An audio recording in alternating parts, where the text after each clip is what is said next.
नमस्कार दोस्तों, conquer IAS में आपका स्वागत है। जैसा कि हम आज से हमारी और भी एमपीपीएससी 2020 के लिए की टेस्ट सीरीज शुरू हो रही है। ठीक है दोस्तों। और आज national constitution body, non constitution body, जो भी न्यू सिलेबस में दिया गया है उसके हमारे एक ही दो लेक्चर शेष रह गए हैं, बाकी हमने कंप्लीट कर लिया है। अगर आप हमारी पिछली वीडियो नहीं देखे हैं तो आप जाके पहले हमारे कॉन्कर आईएएस की प्लेलिस्ट में जाकर उन सभी क्लासेस को आप देख सकते हैं। तो आज नेक्स्ट टॉपिक पढ़ने जा रहे हैं। National commission for protection of child right. इसको बोलते हैं राष्ट्रीय बाल अधिकार संरक्षण आयोग। ठीक है दोस्तों, हमारे सिलेबस में दिया हुआ है राष्ट्रीय बाल अधिकार संरक्षण आयोग। इसको शॉर्ट में बोलते हैं national commission protection of child right, NCPOCR। ठीक है, राष्ट्रीय बाल अधिकार संरक्षण आयोग। दोस्तों, इस आयोग की हमें जरूरत क्यों पड़ी?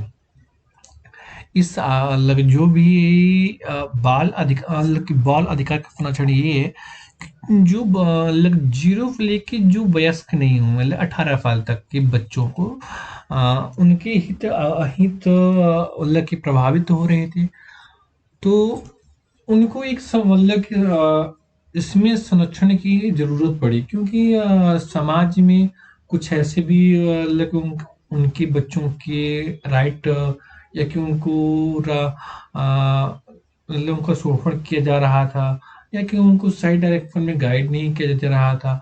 वो पढ़ाई, भुखमरी, कुपोषण मतलब बच्चों के साथ उनके अधिकारों का उल्लंघन हो रहा था। तो कहीं न कहीं जो एक सांसदीय लोकतांत्रिक व्यवस्था में कहीं न कहीं बच्चों के प्रति शोषण हो रहा है और आज भी बच्चों के प्रति शोषण दिखा जा रहा है। तो कहीं न कहीं इस आयोग की ज़रूरत हमें लगी, सरकार को दिखाई पड़ रही थी। तो इसलिए सरकार ने इसको अधिनियम के माध्यम से इसको प्रोटेक्ट किया। तो इसको बोलते हैं national commission for protection of child right. ठीक है दोस्तों, तो बच्चों के अधिकार को सुरक्षा मिल सके और उनके अधिकारों को सुरक्षा संरक्षण मिल सके। ठीक है, तो हम इसके गठन की बात करेंगे कि इसका गठन कब हो, गठन। तो राष्ट्रीय बाल अधिकार संरक्षण आयोग के स्थापना की बात करें कब हुआ? 5 मार्च 2007 को।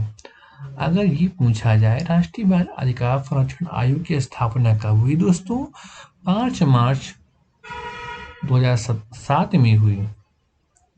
नेक्स्ट पॉइंट, यह एक संवैधानिक निकाय या कानूनी निकाय है जो कि केंद्र सरकार बनाती है। देखिए, राष्ट्रीय बाल अधिकार संरक्षण आयोग ये एक संवैधानिक निकाय है या कानूनी निकाय है, मतलब इसको संविधान में कहीं भी वर्णन नहीं है। अगर आपसे ये पूछा जाए ये कॉन्स्टिट्यूशनल बॉडी है, बिल्कुल भी नहीं है। ये कि नॉन कॉन्स्टिट्यूशनल बॉडी है, ये नहीं है। इसको एक कानून के माध्यम से लाया गया है। ठीक है, जो अधिनियम है, जो कानून है बाल संरक्षण अधिनियम 2007।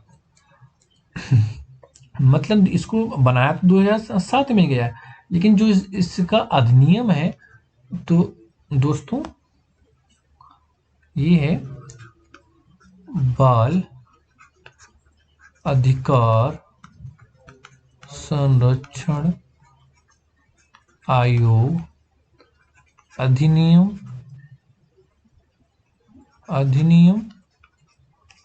2005। और इसको मतलब बनाया कब गया? 5 मार्च 2007 को क्या बनाया गया? संवैधानिक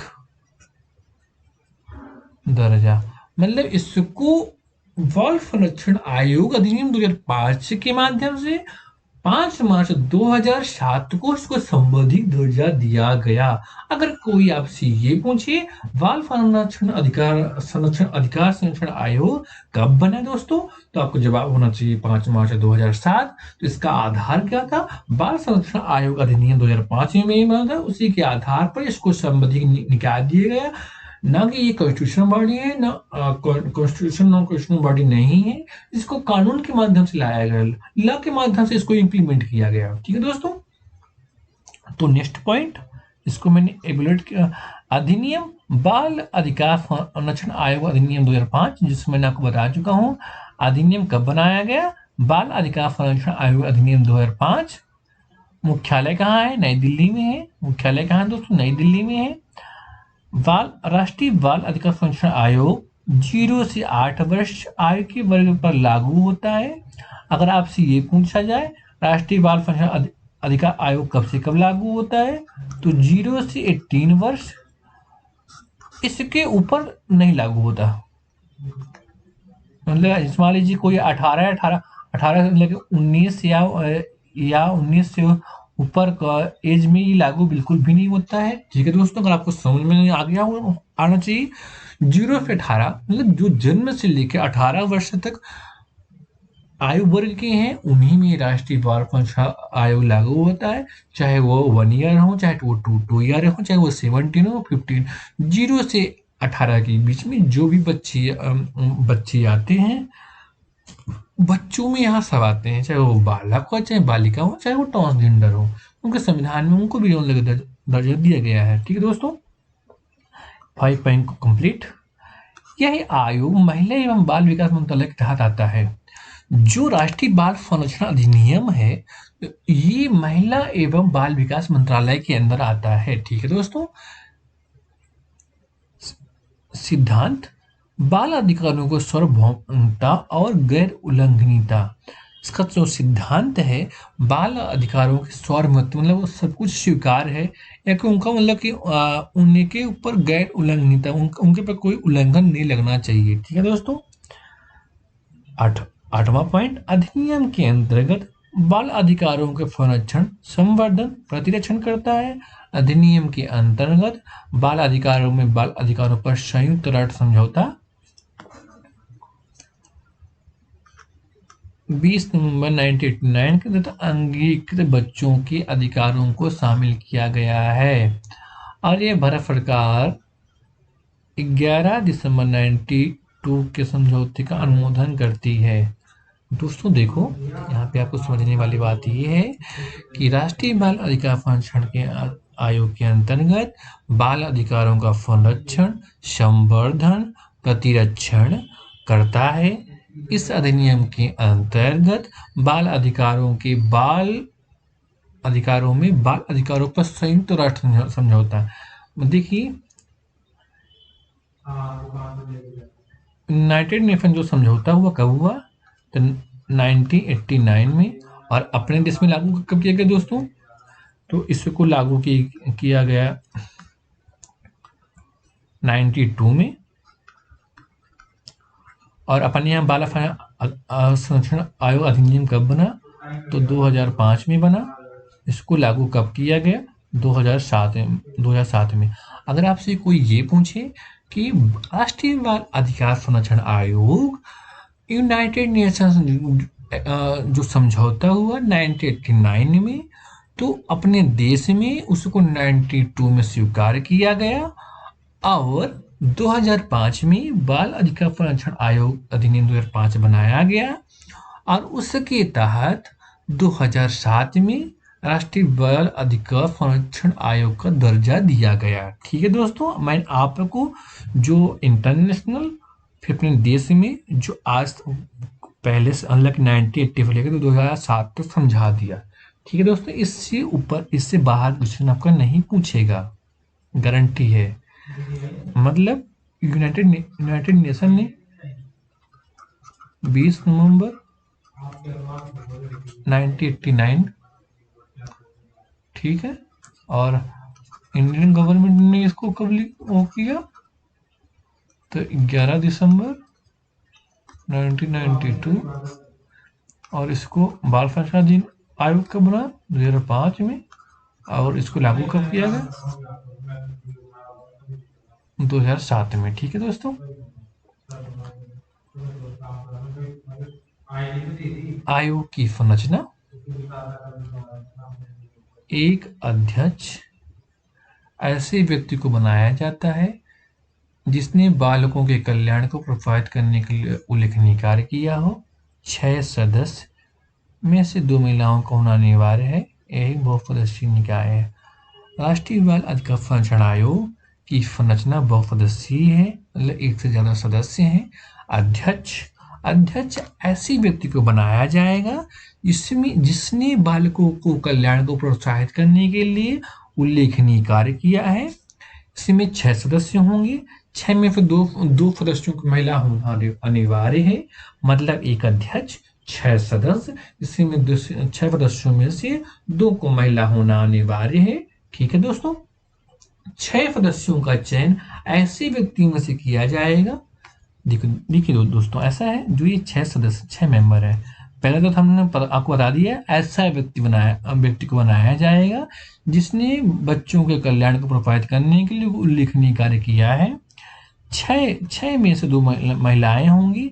ये बहुसदस्यीय निकाय है। जो ये 6 मेंबर है, 6 1 + 6, अगर आपसे ये पूछा जाए टोटल 7 मेंबर है। और जो ये 6 मेंबर है, तो उनका चयन ऐसे व्यक्तियों के माध्यम से किया जाएगा जो श्रेष्ठ गुण, योग्यता, सत्यनिष्ठा, स्थिरता के अलावा निम्नलिखित क्षेत्रों में अनुभव होना चाहिए। मतलब जो 6 सदस्य हैं ऐसे होने चाहिए जिनमें श्रेष्ठ गुण हो, योग्यता हो, सत्यनिष्ठा हो, स्थिरता के अलावा अनुभव होना चाहिए। तो वो कौन कौन से हैं? इसके अलावा निम्न अनुभव कौन होना चाहिए? पहला पॉइंट शिक्षा, बाल स्वास्थ्य देखभाल, बाल विकास या कल्याण, किशोर, तीसरा पॉइंट किशोर न्याय, उपेक्षित व विकलांगों के बच्चों के लिए, मनोवैज्ञानिक या समाजशास्त्र, बाल श्रम का उन्मूलन, बच्चों के लिए तनावपूर्ण स्थितियों का उन्मूलन, बच्चों से जुड़े कानून। मतलब वो 6 सदस्य ऐसे का चयन किया जाएगा जिनका अनुभव शिक्षा के क्षेत्र में हो, बाल स्वास्थ्य देखभाल का अच्छे से किया हो, बालकों के विकास या कल्याण के लिए। तीसरा किशोर न्यायालय, मतलब बच्चों के लिए जो किशोर न्यायालय होता है, या उपेक्षित व विकलांग बच्चों के बारे में उनका जानकार हूँ। बाल मनोविज्ञान, समाज शास्त्र का अनुभव हो, बाल श्रम का उन्मूलन, मतलब बच्चों के श्रम का अलग श्रम न करवाया जाए। एक बच्चों के तनावपूर्ण स्थितियों का मूल्यांकन, बच्चे को जो किसी चीज से ग्रसित तो नहीं है उनका उन्मूलन करना, बच्चे से जुड़े कानून, चाइल्ड प्रोटेक्शन एक्ट। ठीक है दोस्तों, इस प्रकार आयोग की संरचना हमने देख लिया। अब आयोग के अध्यक्ष एवं सदस्यों की नियुक्ति। राष्ट्रीय बाल संरक्षण आयोग के अध्यक्षों सदस्यों की नियुक्ति केंद्र सरकार करती है। दूसरा पॉइंट, इनकी नियुक्ति कौन करता है? केंद्र सरकार करती है। फिर भी अध्यक्ष की नियुक्ति केंद्र सरकार संसदीय चयन समिति की सिफारिश से करती है। अध्यक्ष की नियुक्ति को केंद्र सरकार करती है, लेकिन अध्यक्ष की नियुक्ति केंद्र सरकार चयन समिति की सिफारिश पे करती है।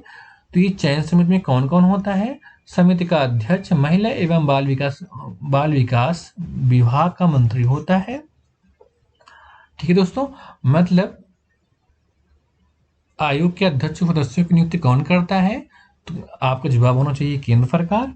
और अध्यक्ष की नियुक्ति केंद्र सरकार करती तो है, लेकिन चयन समिति की सिफारिश पे करती है। तो ये चयन समिति का अध्यक्ष कौन होता है? तो महिला एवं बाल विकास विभाग का मंत्री होता है। ठीक है दोस्तों। अब नेक्स्ट पॉइंट, अध्यक्ष व सदस्यों के वेतन, भत्ते व अन्य सेवा शर्तों का निर्धारण कौन करता है? केंद्र सरकार करती है। अध्यक्ष व सदस्यों का वेतन, भत्ते व अन्य सेवा शर्तों का निर्धारण कौन करता है दोस्तों? केंद्र सरकार करती है। ठीक है।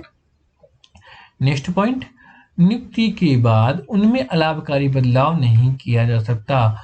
मतलब उनका नियुक्ति के बाद उसमें कोई भी बदलाव सेवा शर्त, वेतन, भत्ते व अन्य जो भी शर्तें उनकी रही हों उनमें कोई बदलाव नहीं किया जा सकता। ठीक है दोस्तों। राष्ट्रीय बाल अधिकार संरक्षण आयोग की पदावधि एवं सेवा शर्तें।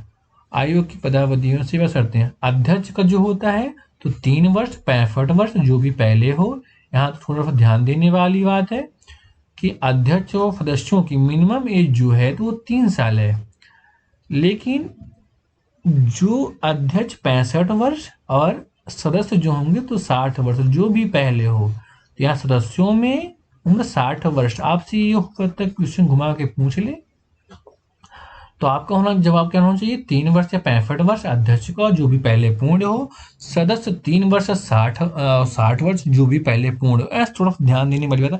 अध्यक्ष की उम्र 65 वर्ष है और सदस्यों की उम्र जो है वो 60 वर्ष है। इनमें से जो पहले पूर्ण हो। और दूसरी बात ध्यान देने वाली, नेक्स्ट पॉइंट भी इंपॉर्टेंट है, अध्यक्ष या सदस्य 2 पदावधियों से अधिक के लिए पद धारण नहीं करेगा। कहने का तात्पर्य, अध्यक्ष चाहे सदस्य 2 बार नियुक्त हो सकते हैं। कितने बार? 2 बार नियुक्त हो सकते हैं, लेकिन 2 से अधिक नहीं, 2 से अधिक नहीं। ठीक है दोस्तों, मतलब ये पुनः नियुक्ति की पात्र। अगर आपसे ऐसा भी पूछा जाए क्वेश्चन कि आयोग के अध्यक्ष और सदस्य पुनः नियुक्ति हो जाते हैं तो 2 बार के लिए हो सकते हैं, लेकिन 2 बार से अधिक का नियुक्ति नहीं हो सकता है। ठीक है। नेक्स्ट, आयोग के सदस्य और अध्यक्ष का ये त्यागपत्र किसको देते हैं? आपका जवाब होना चाहिए केंद्र सरकार। आयोग के सदस्य और अध्यक्ष त्यागपत्र किसको देते हैं? केंद्र सरकार को। वेतन भत्ते अध्यक्ष एवं सदस्य को केंद्र सरकार, मतलब आयोग के अध्यक्ष और सदस्यों के वेतन भत्ते कहाँ से मिलता है? तो केंद्र सरकार देती है। राष्ट्रीय बाल अधिकार संरक्षण आयोग के अध्यक्ष और सदस्यों को पद से हटाया जाना, मतलब आयोग के अध्यक्षों को, अध्यक्ष हो चाहे वह सदस्य हो, उनको पद से कैसे हटाए जाएंगे हम उसके बारे में समझेंगे। ठीक है दोस्तों। पहला पॉइंट, साबित कदाचार। साबित कदाचार असमर्थता के आधार पर केंद्र सरकार के आदेश द्वारा उन्हें पद से हटा सकेगी। अध्यक्ष और सदस्यों को पद से साबित कदाचार या असमर्थता के आधार पर केंद्र सरकार के आदेश द्वारा उन्हें पद से हटा सकेंगे। ठीक है। नेक्स्ट पॉइंट, केंद्र सरकार निम्न आधारों पर किसी सदस्य को उनके पद से हटा सकेगी। मतलब केंद्र सरकार, पहली बात तो इनको पद से कौन हटाएगा? तो आपका जवाब होना चाहिए केंद्र सरकार। ठीक है। तो पहला इसमें क्या होगा? साबित कदाचार, मतलब उनने ऐसा कोई काम किया हो जो साबित कदाचार हो या असमर्थता, वो काम करने में सक्षम ना हो, असमर्थता। ठीक है दोस्तों। तो अब नेक्स्ट पॉइंट, केंद्र सरकार निम्न आधारों पर किसी सदस्य को उनका पद से हटा सकेगी। अगर इनमें ये योग्यता पाई जाएगी तो उनको हटा दिया जाएगा। यदि उसे दिवालिया या न्याय निर्णित घोषित किया गया हो, यदि उसे दिवालिया घोषित कर दिया गया हो या न्याय निर्णित घोषित, मतलब कि न्यायालय ने घोषणा कर दिया हो। ठीक है दोस्तों। नेक्स्ट पॉइंट, यदि वह अपने कार्यकाल के दौरान अपने दायित्वों के बाहर किसी भुगतान योग्य रोजगार में संलग्न हो। कहने का तात्पर्य यह है, आयोग के अध्यक्ष हों चाहे सदस्य हों, बाल संरक्षण अधिकार आयोग के अध्यक्ष हों या सदस्य हों, कहीं और किसी आयोग में या कि कहीं और काम कर रहे हो जहाँ से उनको रोजगार हो या उनसे लाभ का पद हो, वहाँ से उनको पैसा मिल रहा हो, उनकी इनकम हो रही हो, तो ऐसे भी सदस्य को हटा दिया जाएगा। ठीक है। तीसरा पॉइंट, यदि वह काम करने से मना करता हो या काम करने में असक्षम हो, आयोग के अध्यक्ष और सदस्य काम करने से मना कर दें, भाई हम ये काम नहीं करेंगे, या कि वो काम करने में असक्षम, असक्षम का तो तात्पर्य यहाँ हो सकता है उनकी वो बीमार हो गए हों या कि वो काम करने में काम सही से नहीं कर पा रहे, असक्षम हो, कोई अन्य रीजन भी हो सकता है, तो ऐसे उनको पद से हटाया जा सकता है। नेक्स्ट फोर्थ पॉइंट, यदि उसे एक सक्षम अदालत द्वारा मानसिक रूप से अस्वस्थ घोषित कर दिया गया, यदि किसी अदालत ने उनको मानसिक रूप से अस्वस्थ घोषित कर दिया हो कि ये इस पद पर नहीं रहेंगे क्योंकि इनकी दिमाग की हालत सही नहीं है, तो अध्यक्ष और सदस्य उनको हटा दिया जाएगा। ठीक है। नेक्स्ट पॉइंट, यदि उसने अपने पद का दुरुपयोग किया हो या उसके पद पर बने रहना सार्वजनिक हित के लिए हानिकारक प्रतीत होता है।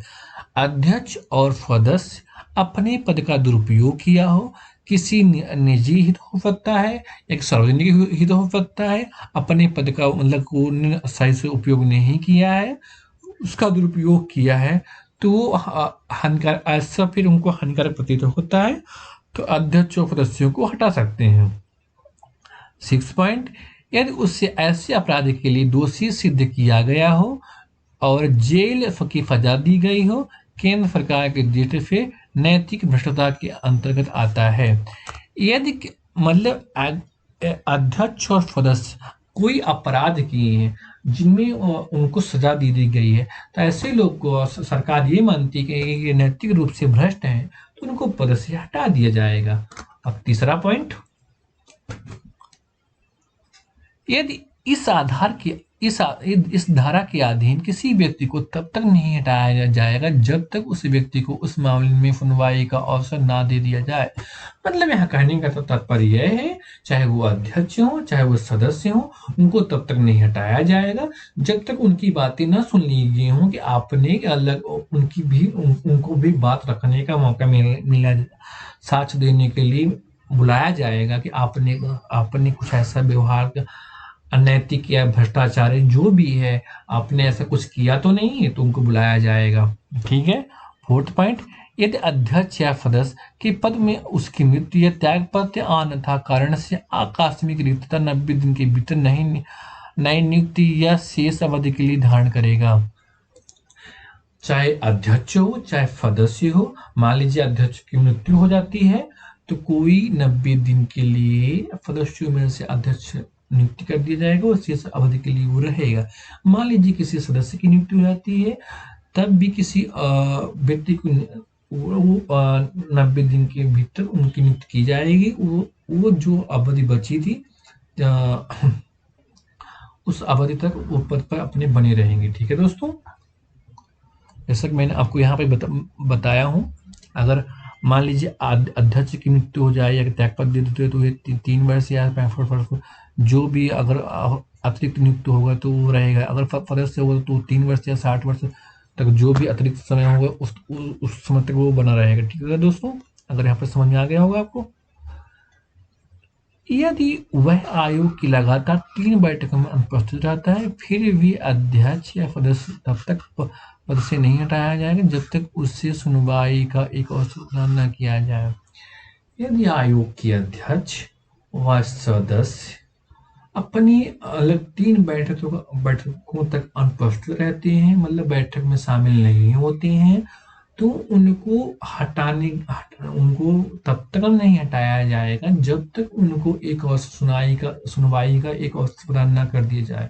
ठीक है दोस्तों, अब राष्ट्रीय बाल अधिकार संरक्षण आयोग की स्वप्रेरणा की जांच कर सकता है। मतलब आयोग जो है अपने स्वप्रेरणा से इन तीनों पॉइंट पे जांच कर सकता है। पहला, बाल अधिकारों का उल्लंघन व वाचन, बाल अधिकारों का उल्लंघन व वाचन, बच्चों की सुरक्षा तथा विकास के लिए उपलब्ध कानून का क्रियान्वयन न होना, बच्चों की कठिनाई कम करने वाले तथा बच्चों के कल्याण को सुनिश्चित करने वाले नीति निर्णयों दिशा निर्देश का अनुपालन न होना तथा ऐसे बच्चों को राहत प्रदान करना, ऐसे मामलों को प्राधिकारों के साथ चर्चा करना। ठीक है।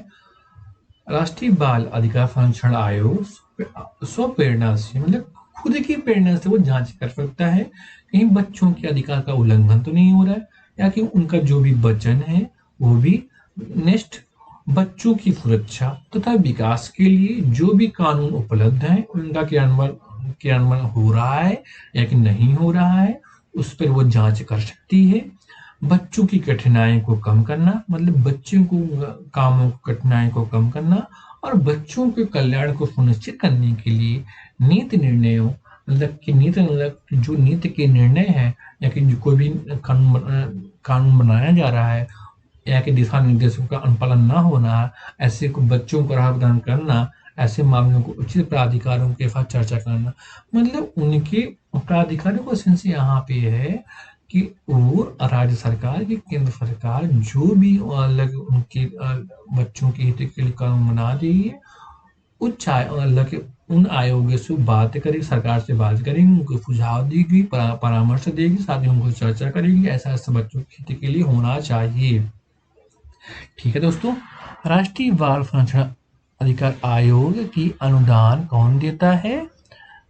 तो केंद्र सरकार अनुदान देती है। इस अनुदान की जांच कौन करता है? तो कैग करता है, सीएजी करता है। तो आयोग का अनुदान कौन करता है? तो केंद्र सरकार करती है। और जो ये पैसा मिलता है अनुदान, तो अनुदान की जांच कौन करता है? आपका जवाब होना चाहिए कैग करता है। ठीक है, हालांकि मैंने आप लोग को पिछली वीडियो में कैग के बारे में काफ़ी डिटेल से पढ़ा है, आप वहाँ जाके वो वीडियो को देख सकते हैं। कैग का कार्य क्या है? कैग का कार्य लेखा परीक्षण करना है। ठीक है, आयोग की, राष्ट्रीय बाल अधिकार संरक्षण आयोग के महत्वपूर्ण तथ्य जो कि पीटी के ओरिएंटेड इम्पोर्टेंट है। आयोग अपने कार्यालय अध्यक्ष ठीक समझे, किंतु अंतिम और अगले अधिवेशन के बीच 3 माह का अधिक अंतर नहीं होना चाहिए। आयोग अपने कार्यालय जो अध्यक्ष को ठीक लगे तो एक अधिवेशन पर दूसरे अधिवेशन के बीच 3 महीने से ज़्यादा अंतर नहीं होना चाहिए। आपको कोई एग्जाम्पल देता हूँ। मान लीजिए पहला अधिवेशन जनवरी में हुआ, तो दूसरे अधिवेशन मतलब जनवरी, फरवरी, मार्च, तो वो 3 महीने से अंतर नहीं ज़्यादा। मान लीजिए फिर वो या कि 25 मार्च को करवा लेते, मतलब दूसरा अधिवेशन, तो मतलब एक अधिवेशन से दूसरे अधिवेशन के बीच 3 माह का से ज़्यादा का गैप नहीं होना चाहिए। जैसे सांसद में है, मतलब कि पार्लियामेंट सांसद व्यवस्था अपने यहाँ है कि एक अधिवेशन से दूसरे अधिवेशन के बीच में 6 महीने से ऊपर का गैप नहीं होना चाहिए। हालांकि अपने यहाँ तो 3 अधिवेशन होते हैं, लेकिन 3 अधिवेशन होता है।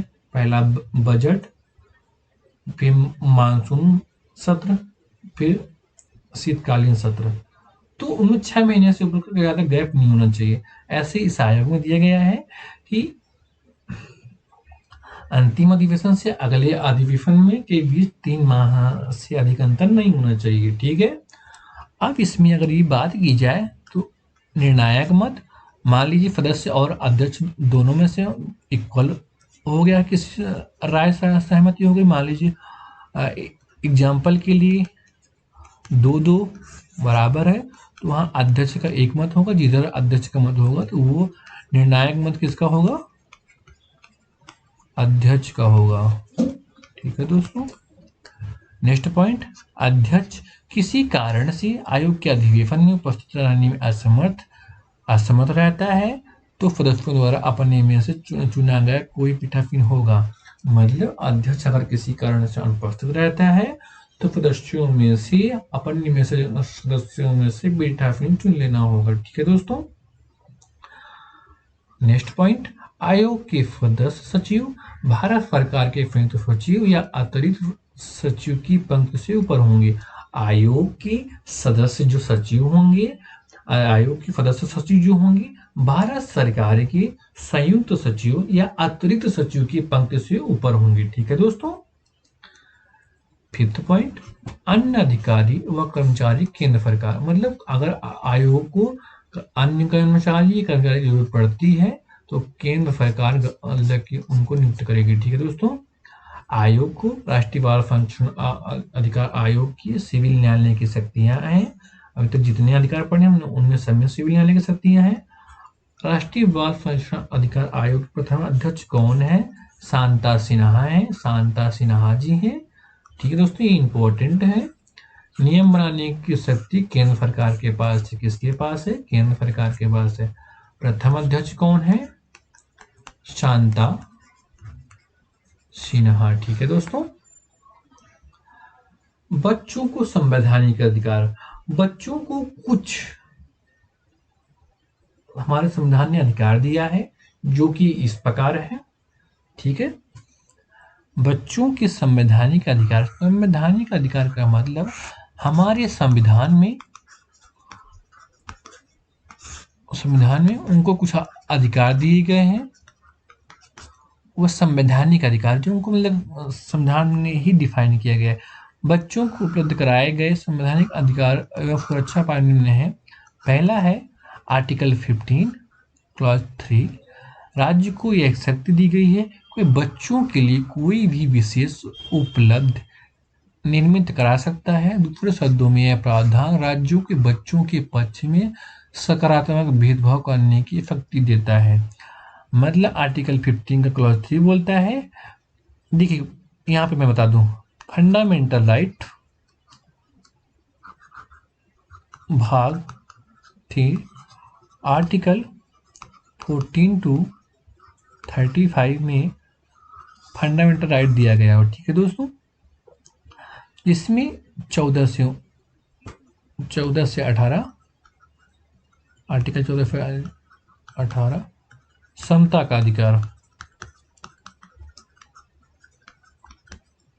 इसमें आर्टिकल 15 क्लॉज 3 राज्य को यह शक्ति दी गई है कि वह बच्चों के लिए कोई विशेष उपलब्धता या निर्मित कर सकता है या बच्चों के पक्ष में सकारात्मक भेदभाव करने की शक्ति देता है। ठीक है दोस्तों,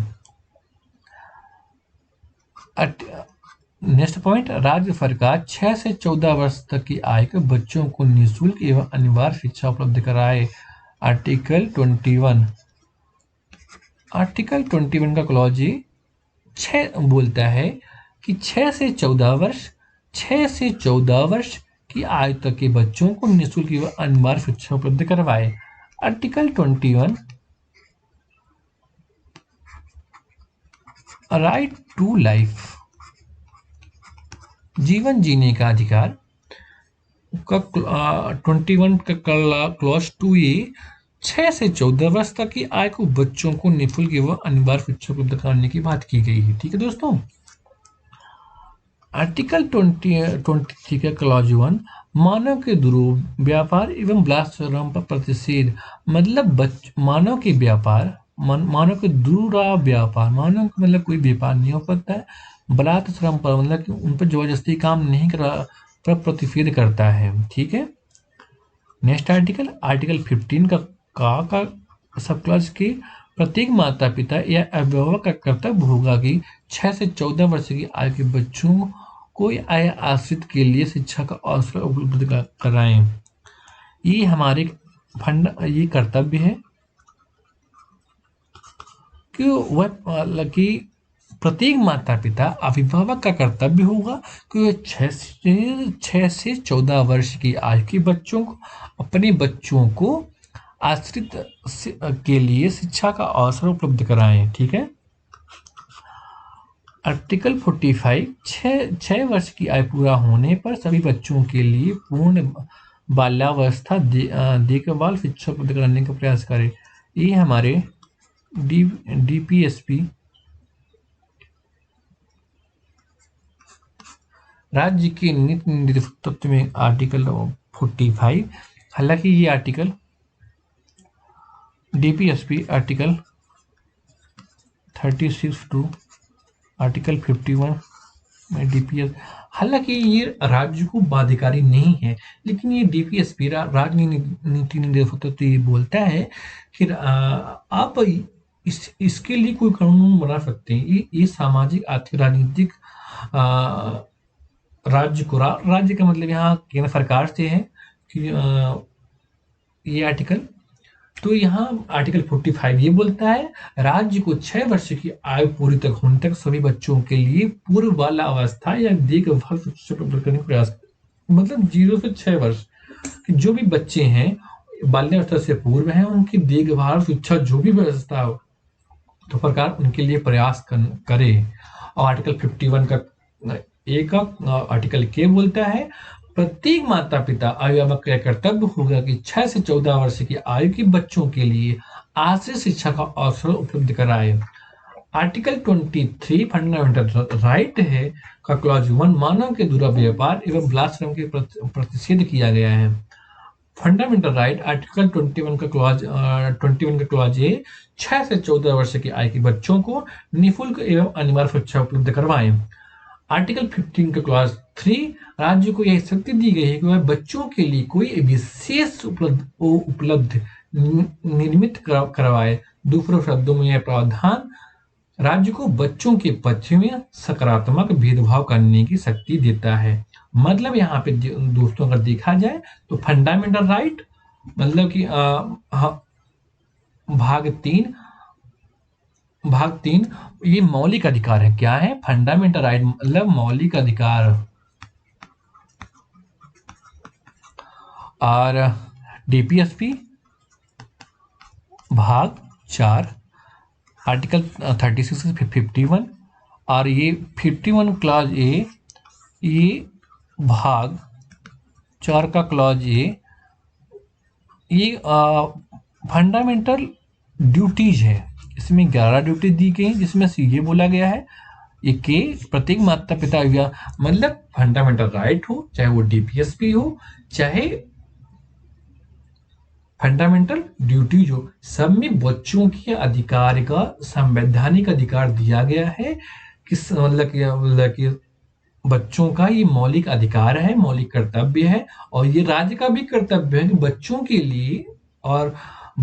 के लिए नियम और कानून बनाया जाए। ठीक है दोस्तों, तो जैसा कि आप लोगों को समझ में आ गया होगा और हम अभी इसके आगे नेक्स्ट पढ़ते हैं।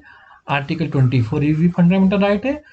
14 वर्ष से कम आयु के किसी बच्चों को किसी भी कारखाने या खान या किसी अन्य खतरनाक व्यवसाय में नियोजित नहीं किया जा सकता।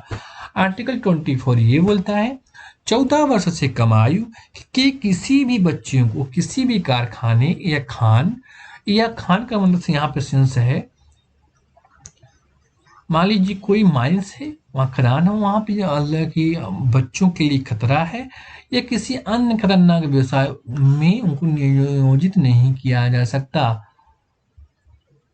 ठीक है दोस्तों, नेक्स्ट पॉइंट आर्टिकल 39E राज्य द्वारा यह सुनिश्चित करना कि अल्प वयस्क बच्चों का शोषण न किया जाए और उन्हें उनकी आयु के गैर अनुकूल किसी व्यवसाय में प्रदेश के लिए आर्थिक आवश्यकता के द्वारा बाध्य न किया जाए। आर्टिकल 39E बोलता है राज्य यह सुनिश्चित करता है कि अल्पवयस्क बच्चों का शोषण न हो और उनकी आयु के गैर अनुकूल किसी व्यवसाय में प्रवेश के लिए आर्थिक आवश्यकता के लिए बाध्य न किया जाए। नेक्स्ट आर्टिकल 39E राज्य को यह सुनिश्चित करता है कि बच्चों की स्वतंत्रता और गरिमा की स्थिति में एक स्वस्थ तरीके से विकसित होने के अवसर या सुविधाएं प्रदान की जाएं और बचपन तथा युवा अवस्था के शोषण एवं नैतिक भौतिक असमय से सुरक्षित रखा जाए। आर्टिकल 39E राज्य को यह सुनिश्चित करना है कि बच्चों की स्वतंत्रता और गरिमा की परिस्थिति में एक स्वस्थ तरीके से विकसित होने के अवसर और सुविधाएं प्रदान की जाएं, बचपन तथा युवा अवस्था को शोषण तथा नैतिक भौतिक असंयम से सुरक्षित रखा जाए। इस प्रकार हमने जो fundamental right, fundamental duties, DPSP कि जो बच्चों से रिलेटेड थी मैंने आपको वो आर्टिकल पढ़ा दिया है, वो एग्जाम के हिसाब से इम्पोर्टेंट हो सकता है। अब राष्ट्रीय बाल संरक्षण अधिकार आयोग के कार्य। पहला कार्य बाल अधिकारों के प्रभावी क्रियान्वयन के उपायों की सिफारिश करना। मतलब राष्ट्रीय बाल संरक्षण अधिकार आयोग बालकों के अधिकारों को प्रभावी क्रियान्वयन बनाने के लिए उपायों को सिफारिश करती है। नेक्स्ट बच्चों को आतंकवाद, सांप्रदायिकता हिंसा, घरेलू हिंसा, वेश्यावृत्ति आदि बचाने में कदम उठाना। मतलब बच्चों को उनको जैसे है कि आतंकवाद, सांप्रदायिक हिंसा हो, कि घरेलू हिंसा हो, वेश्यावृत्ति हो आदि से बचाने के लिए सरकार कदम उठाए। ठीक है दोस्तों, नेक्स्ट पॉइंट बच्चों से जुड़े कार्यक्रम, अंतर्राष्ट्रीय संधियों, मौजूदा नीतियों की समीक्षा करना व लागू करना। इस तरह से आयोग के कार्य हुए। राष्ट्रीय बाल संरक्षण अधिकार आयोग की तरह एक और भी है, उससे से रिलेटेड है कि POCSO act, protection of child from sexual offence act. ठीक है, ये बच्चों से रिलेटेड था, इसलिए मैंने यहाँ पे थोड़ा सा आप ये मान लीजिए, आप ये नोट करके आपको ये जानकारी होना चाहिए। हालांकि ये मेंशन नहीं है, लेकिन ये protection of child from sexual offence, P मतलब प्रोटेक्शन, और मतलब of child from sexual offence act, POCSO act का फुल फॉर्म है। पासपोर्ट संशोधन अधिनियम 2019 में लाया गया है। पॉस्को संशोधन अधिनियम 2019 में लाया गया, जिसमें संशोधन हुआ है। इसी के तहत पोर्नोग्राफी उद्देश्य के लिए बच्चों का उपयोग करने पर न्यूनतम 20 वर्ष अधिकतम जीवन कारावास हो सकती है। ठीक है दोस्तों, मतलब पोस्को अधिनियम 2019 का जिसमें संशोधन हुआ है, इसके तहत पोर्नोग्राफिक उद्देश्य के लिए बच्चों का उपयोग करने पर अगर बच्चों को उपयोग कोई करता है तो न्यूनतम 20 वर्ष या अधिकतम जीवन कारावास हो सकता है। मतलब अनएथिकल कामों में बच्चों को उपयोग ना किया जाए, अगर कोई उपयोग करता है तो 20 साल या जीवन कारावास हो सकता है। ठीक है, राज्य बालक अधिकार संरक्षण आयोग सभी राज्यों में गठित होगा। आयोग प्रतिवर्ष केंद्र सरकार को संबंधित अपनी रिपोर्ट केंद्र को भेजेगा और राज्य सरकार से संबंधित रिपोर्ट राज्य को भेजेगा। पोस्को एक्ट जो है, तो राज्य बाल अधिकार संरक्षण आयोग सभी राज्यों में गठित होगा। आयोग प्रतिवर्ष अपनी रिपोर्ट केंद्र सरकार को भेजेगा, अगर उससे संबंधित अपनी रिपोर्ट केंद्र सरकार भेजेगा। अगर किसी राज्य से संबंधित होगा तो उस राज्य सरकार को अपनी रिपोर्ट देगा। ठीक है दोस्तों, इस प्रकार राष्ट्रीय बाल अधिकार संरक्षण आयोग खत्म हुआ। अब हम पढ़ेंगे राज्य बालक अधिकार संरक्षण आयोग। राज्य बालक अधिकार संरक्षण आयोग, तो राज्य सरकार बाल अधिकार संरक्षण अधिनियम 2005, राज्य सरकार जो राज्य बालक अधिकार संरक्षण, राज्य सरकार गठन करेगी बाल अधिकार संरक्षण आयोग अधिनियम 2005। इसका गठन 22 दिसंबर 2007 को राज्य सरकार ने किया है। संरचना नियुक्त कौन करेगा, तो राज्य सरकार करेगी। एक अध्यक्ष, 6 सदस्य, टोटल 7 सदस्य हुए।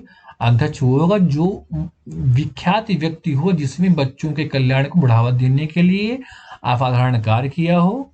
ठीक है दोस्तों, तो यहाँ भी कार्यकाल राष्ट्रीय बाल अधिकार संरक्षण आयोग की तरह है। अध्यक्ष का 3 वर्ष या 65 वर्ष जो भी पहले हो, और सदस्य के 3 वर्ष या 60 वर्ष जो भी पहले हो।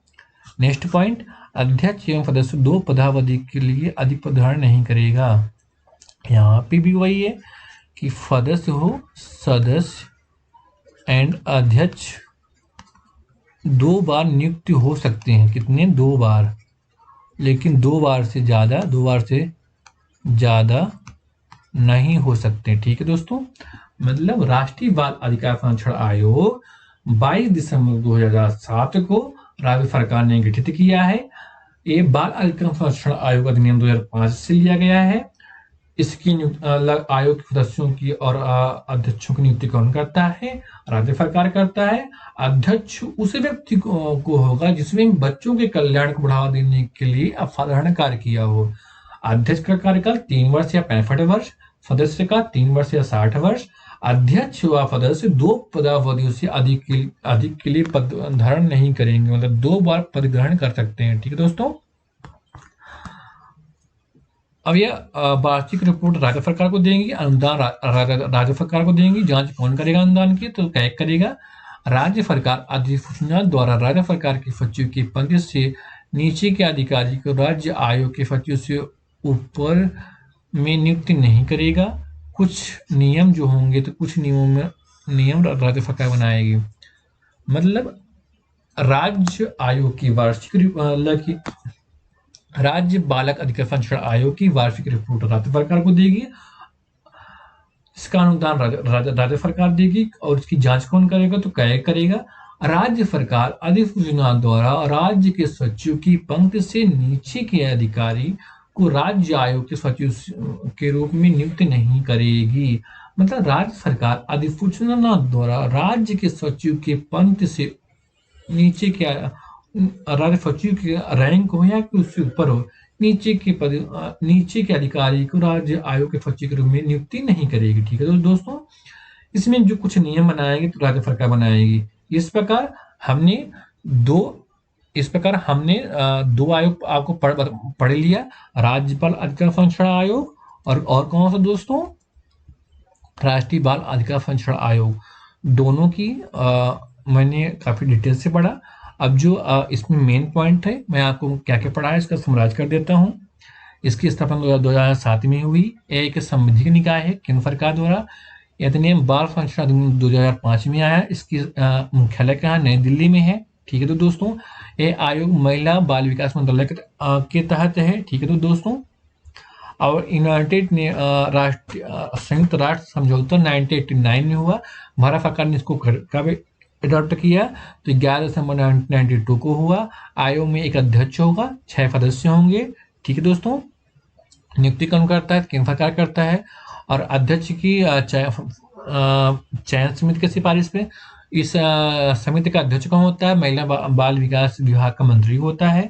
और वेतन भत्ते जो भी है तो केंद्र सरकार निर्धारण करता है। अध्यक्ष का बताया तो दिया, उम्र 3 वर्ष या 65 वर्ष। यहाँ पे थोड़ा सा ध्यान देने वाली बात है, अध्यक्ष और सदस्यों में न्यूनतम तो 3 वर्ष है, लेकिन मैक्सिमम अध्यक्ष में 65, यहाँ 60 वर्ष है। ये 2 पदावधि से अधिक के लिए पदधारण नहीं करेंगे। त्याग पत्र केंद्र सरकार को, वेतन भत्ते केंद्र सरकार को। ठीक है दोस्तों, अनुदान केंद्र सरकार देती है और अनुदान की जांच कौन करता है, कैग करता है। और ये निर्णायक मतलब मैंने अध्यक्ष वोटिंग करेगा। ठीक है, इसको सिविल न्यायालय की शक्तियां प्राप्त है। प्रथम अध्यक्ष कौन है, शांता सिन्हा है। नियम बनाने की शक्ति केंद्र सरकार को है। और इसमें कुछ मैंने आपको संवैधानिक अधिकार बताया था, आर्टिकल 15 का क्लॉज 3 बताया था, और आर्टिकल 21 का क्लॉज ए। ठीक है, और आर्टिकल 23 का 1, आर्टिकल 51 का के जो कि फंडामेंटल ड्यूटीज है, आर्टिकल 45 जो कि डीपीएसपी से है, आर्टिकल 24 फंडामेंटल राइट है, आर्टिकल 39E जो कि डीपीएसपी से है। इस प्रकार उनके संवैधानिक अधिकार। फिर मैंने आपको पोस्को एक्ट बताया, पोस्को एक्ट 2019 में संशोधन किया गया है। अगर कोई बच्चों को जो पोर्नोग्राफी के लिए उनको बच्चों को उपयोग करता है तो उनको 20 वर्ष या आजीवन कारावास हो सकता है। और राज्य को यह अधिकार दिया गया है कि वो अपने राज्य में पोस्को एक्ट बनाए और उसको आयोग की रिपोर्ट राज्य पर अगर केंद्र को दें, और अगर किसी राज्य से संबंधित हो उस राज्य को दें। इस प्रकार फिर मैंने आपको बताया है राज्य बालक अधिकार संरक्षण आयोग, जो कि बालक अधिकार संरक्षण आयोग अधिनियम 2005 से बनाया गया है। ये 22 दिसंबर 2007 को राज्य सरकार ने बनाया है। इनके अध्यक्ष सदस्यों की नियुक्ति कौन करता है, तो राज्य सरकार करती है। यहाँ भी एक अध्यक्ष प्लस 6 सदस्य होंगे। कार्यकाल अध्यक्ष का 3 वर्ष 65 वर्ष, सदस्य 3 वर्ष या 60 वर्ष। ये 2 पदावधि के लिए पदधारण करेंगे, इससे अधिक नहीं। वार्षिक रिपोर्ट राज्य सरकार, अनुदान राज्य सरकार, अनुदान की जांच कौन करेगा, कैग करेगी। ठीक है, और नियम बनाने की शक्ति किसको है, राज्य सरकार को है। इस प्रकार मैंने आपको दोनों आयोग पढ़ाया। और हमारे अब 2 से 3 लेक्चर में हमारा ये कॉन्स्टिट्यूशन नॉन कॉन्स्टिट्यूशनल बॉडी समाप्त हो जाएगी। ठीक है दोस्तों, और हमने और MPPSC 2020 के लिए टेस्ट सीरीज हमारे कॉन्कर IAS में एक्सपर्ट द्वारा चालू कर दी गई हैं। आप उसको भी देख सकते हैं। और जल्द ही हम MPPSC के हिस्ट्री, जियोग्राफी, करंट अफेयर की सीरीज जल्द ही शुरू होने वाली हैं, तो कृपया आप उसको भी देखें। हमारी टीम इस पर के पूरा काम कर रही है। बहुत बहुत धन्यवाद। हम आपको नेक्स्ट क्लास में नेक्स्ट सेगमेंट के साथ मिलेंगे। धन्यवाद दोस्तों।